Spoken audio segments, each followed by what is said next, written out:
Hello? AnYPony here? Oh, come in, D. What brings you to this side of the hallway? Oh, I just wanted to come over and inform Voice that ANY won't be able to make it to their planned crossover for the 100th episode. He partied so hard after watching it, he is still passed out. Oh, that's a shame. Did he at least draw on his face before he came over? Please, what do you think who I am? Permanent marker, of course. Nice. Oh man, I can't wait to see the look on Voice's face when he tells him ANY is giving him a pass on the crossover. Same here. That's basically the main reason why I wanted to deliver the message to begin with. That and the fact that ANY's parties tend to involve mares. A lot of them. And stallions. Currently, his channel is not a place you want to be. Hey! Voice! ANY is giving you a rain check on the review! What?!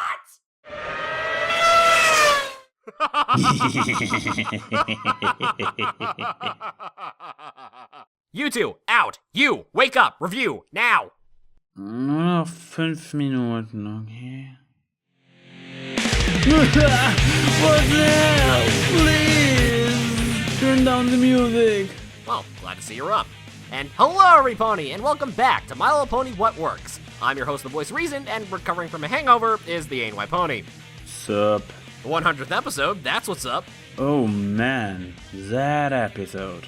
What's this word you keep using, man? I am torn between loving it to pieces and not being able to wrap my head around it. To quote Brony Andy during our blind reaction, I can't believe they did this. That pretty much sums up the entire episode for me. For better and for worse. Well, I loved it. Minus the episode losing focus on the plot, and... You know what? Screw it. I'm tossing out my review style today. I give this episode a 3.5-star rating out of 4. I'm taking half a point away for the story structure. Honestly, this episode deserves better than just a play-by-play review. Slice of Life deserves something special. Muffins? No, I'm saying we should talk about what this episode means, not only to the audience, but also to the show staff. Oh, I see. No more of this weird STEM stuff. Good you ditched that nonsense. Was really holding you back, bro. You know I'm going back to it after today's episode, right? Oh, right. Just kidding. I mean, great concept. Way to go.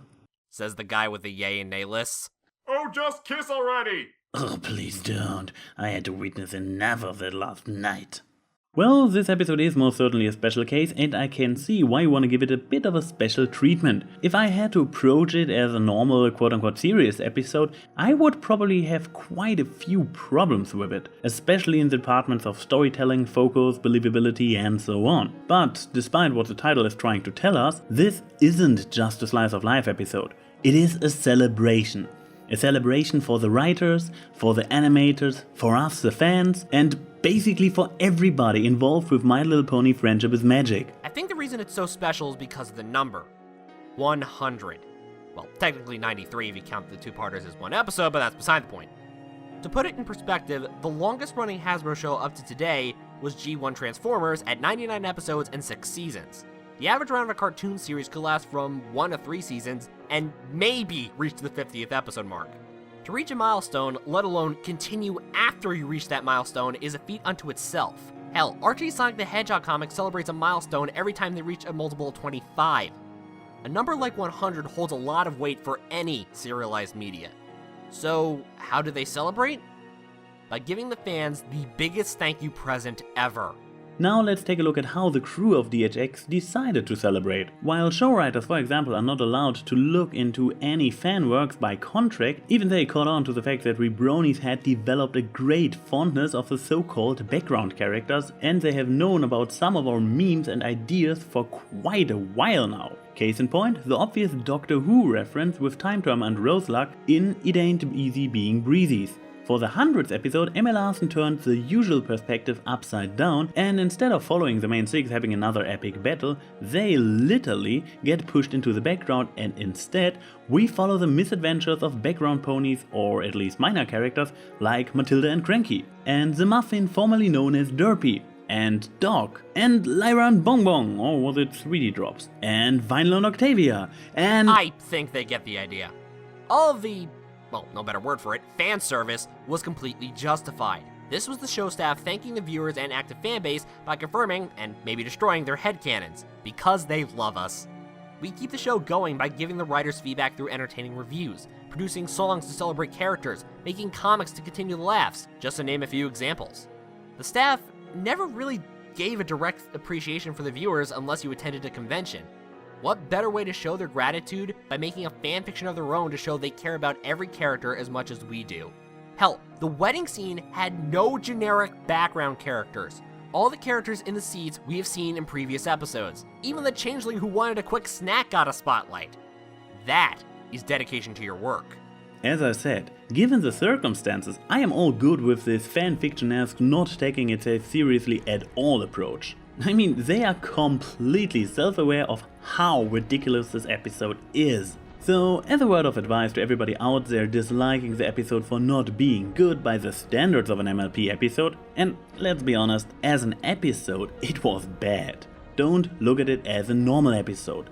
Look at it as the love letter it was supposed to be. Yes, the story structure is a complete mess. Yes, more than one element was cringeworthy, over the top and or pointless. Yes, most of the best moments only work for us because they have been deliberately designed as winks towards us. And I just received a note that the police was finally able to free Subtlety from Emma Larson's basement, where he had kept and tortured it for the duration of the episode. But all this doesn't matter, because none of that was the point of this episode. This episode was about one thing before everything else: being a brony and having fun. So everybody who called Pinkie Pie best pony and doesn't like that episode, go. Stand in the corner and think about what you are doing wrong. I personally prefer my episodes of MLP with a nicely polished narrative, a certain subtlety, and only a small dose of crazy. But turning the rules upside down every 100 episodes? Hell, I'm all for it. Now, with all that said, there have been some actually beautiful moments that, do I dare to say it, felt wasted on that episode. With all the fireworks going on throughout the majority of the episode, those gems are threatened to be drowned out completely. I have two scenes in mind which actually have been completely true to the episode's title, while being written and especially acted out and animated flawlessly. The way Matilda goes like, "You are Stephen Magnet," and his reaction, those are two real characters talking. And the surreal element that one of them is a donkey and the other one a metrosexual sea monster in a bathtub gives it that amazing MLP charm. Same with that one. I handled the gift for Cadence and Shining Armor. You were supposed to do this one, remember? Well, we can't just come to this wedding empty-hoofed. A perfectly delivered character moment for both the sisters, and an absolutely beautiful, and at least in Luna's case, overdue one at that. If there is anything in that episode that really annoyed me, then it was the joke about Lyra's and Bonbon's relationship status. The over-the-top sledgehammer approach is Larson deliberately trolling the shippers, if you ask me. Being one myself, it really made me groan the third time around. Yes, we get it. Hasbro will never allow homosexuality to be displayed in the show because they are far too afraid of the conservative, easily offended mothers of America. But no need to rub it in so deep, Larson. Honestly, what seals the deal when it comes to this episode is Mare Mare's ending speech. It's remarkable to me how a story like Cranky's Search for Matilda could fill this room with such a unique collection of ponies. It makes you realize that every pony is the star of their own story. And it's not just the main characters in our stories that make life so rich. It's every pony. Those who play big parts and those who play small. If it weren't for every pony in this room, and many more who couldn't be here today, Cranky and Matilda's lives wouldn't be as full and vibrant as they are. That ending speech is a metaphor for the show's connection with its fanbase. Look back at the beginning of the series. The focus was always on Twilight and the rest of the feature elements of Harmony.